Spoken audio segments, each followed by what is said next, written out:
What's happening, fam? L.A.R. movement still moving. Subscriber die trying.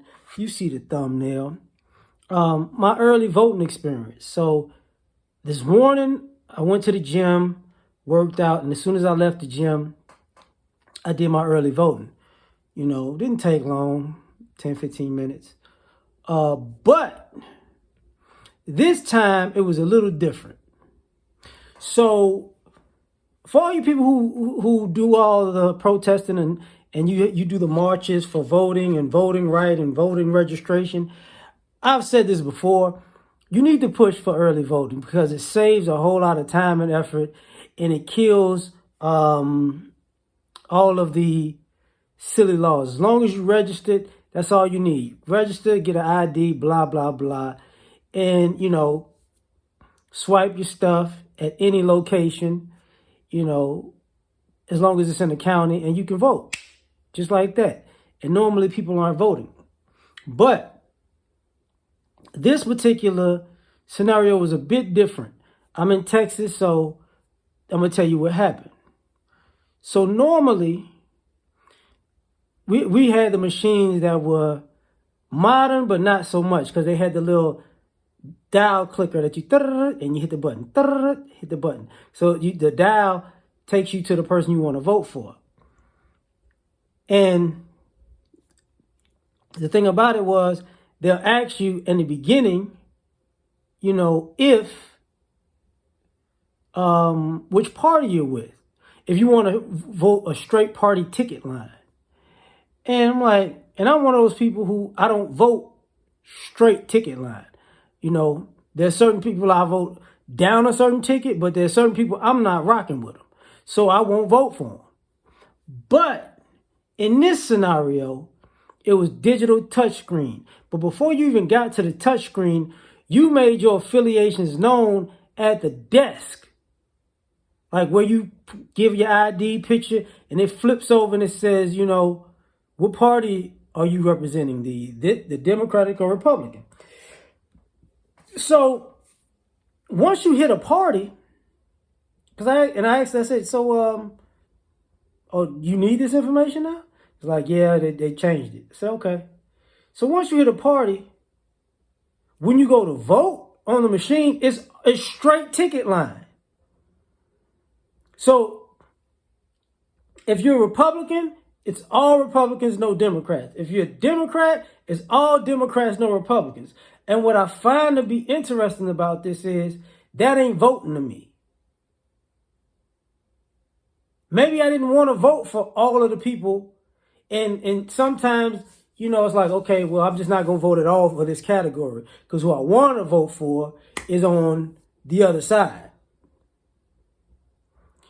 Or I'll vote for somebody who they're not voting for to take a vote away from this person, blah, blah, blah. But that still doesn't give my vote to who I wanted my vote to go to. And that's disturbing to me. Because when people kept talking about being far right or far left or conservative or liberal or Democratic or Republican, there's also this thing where you don't ask people who they voted for. They have the freedom to vote for whoever the heck they want to vote for. But now, you don't. And I'm like, well,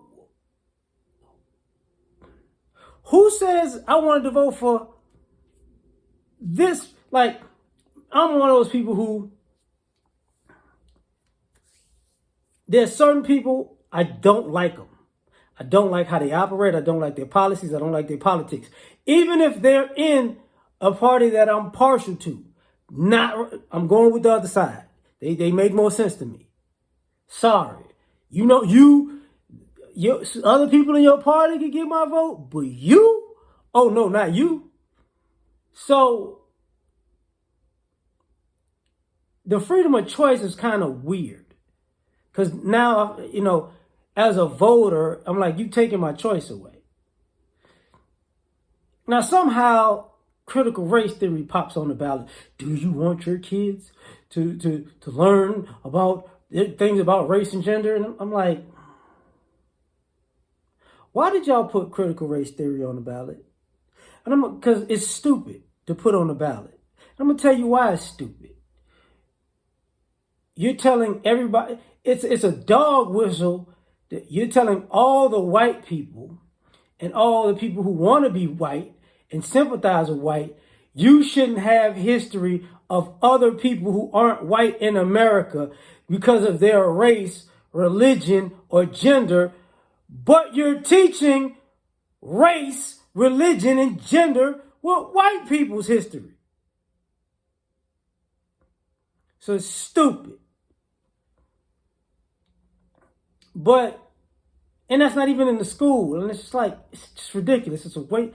So for me, the incompetence is rampant. And I'm like, okay, they need to have an independent or a green party or a no party option so you can actually vote. Because even though I voted, I'm not real happy with that process. You know, it wasn't like that in the last election. You know, and I early voted the last time, and the time before that, and the time before that. So this is the first time this has happened. You know, where they're just flat out, you can't actually put both sides of the candidate, pit both sides of the candidates against each other. That was bothersome to me. But like, share, subscribe, or die trying. Catch y'all on the next one. Peace.